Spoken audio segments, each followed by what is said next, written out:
Datando a ciência. Olá!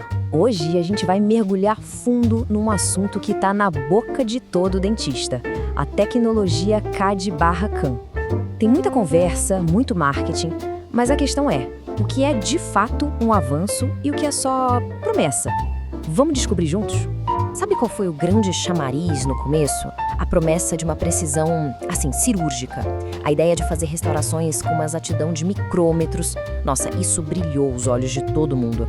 E ainda brilha, né? Depois, veio o papo da velocidade.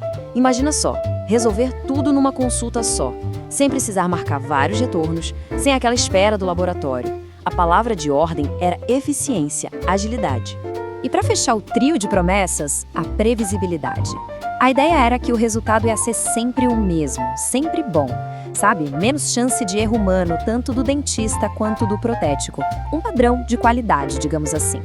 Ok, tudo isso soa incrível. Mas aqui vem a pergunta de $1 milhão. Essa tecnologia toda, esse processo moderno, ele realmente entrega um resultado melhor lá na frente?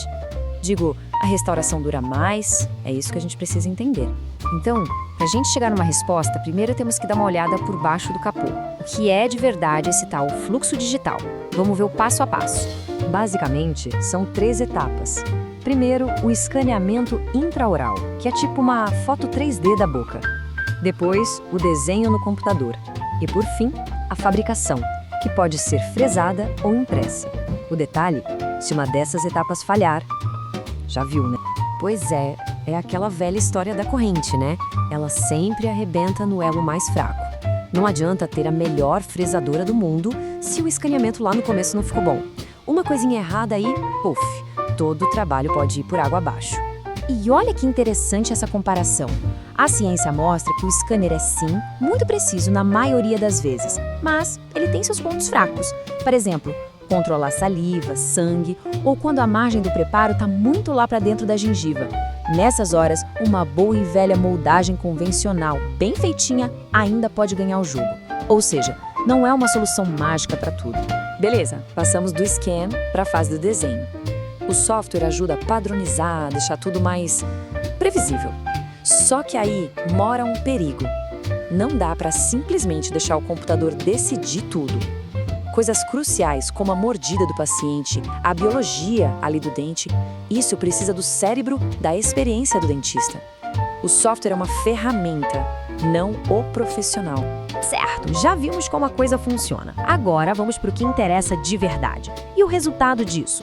Lá na frente, no dia a dia do paciente, como fica? O que a ciência diz sobre isso?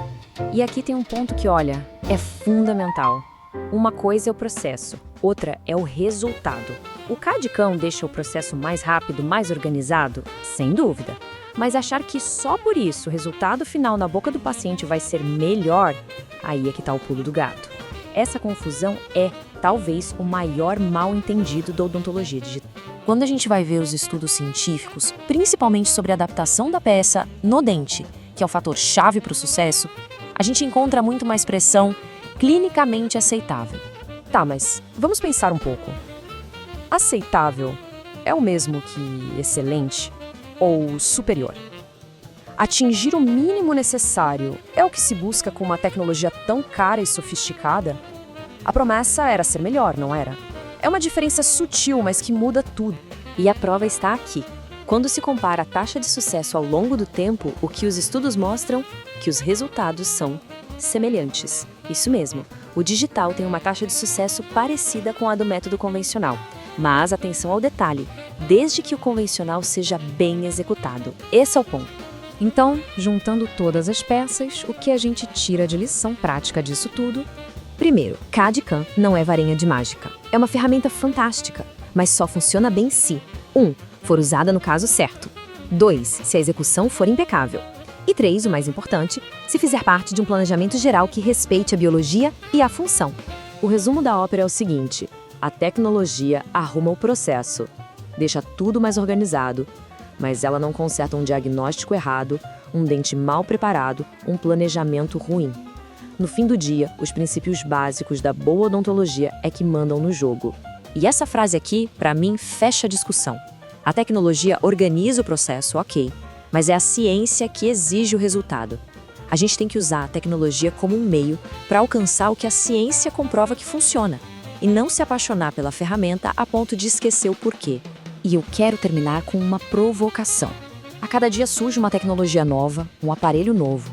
A grande questão é, o futuro da profissão está em ser um apertador de botões de um equipamento específico ou em dominar os princípios por trás de tudo isso, os princípios que funcionam com qualquer ferramenta? A resposta para essa pergunta?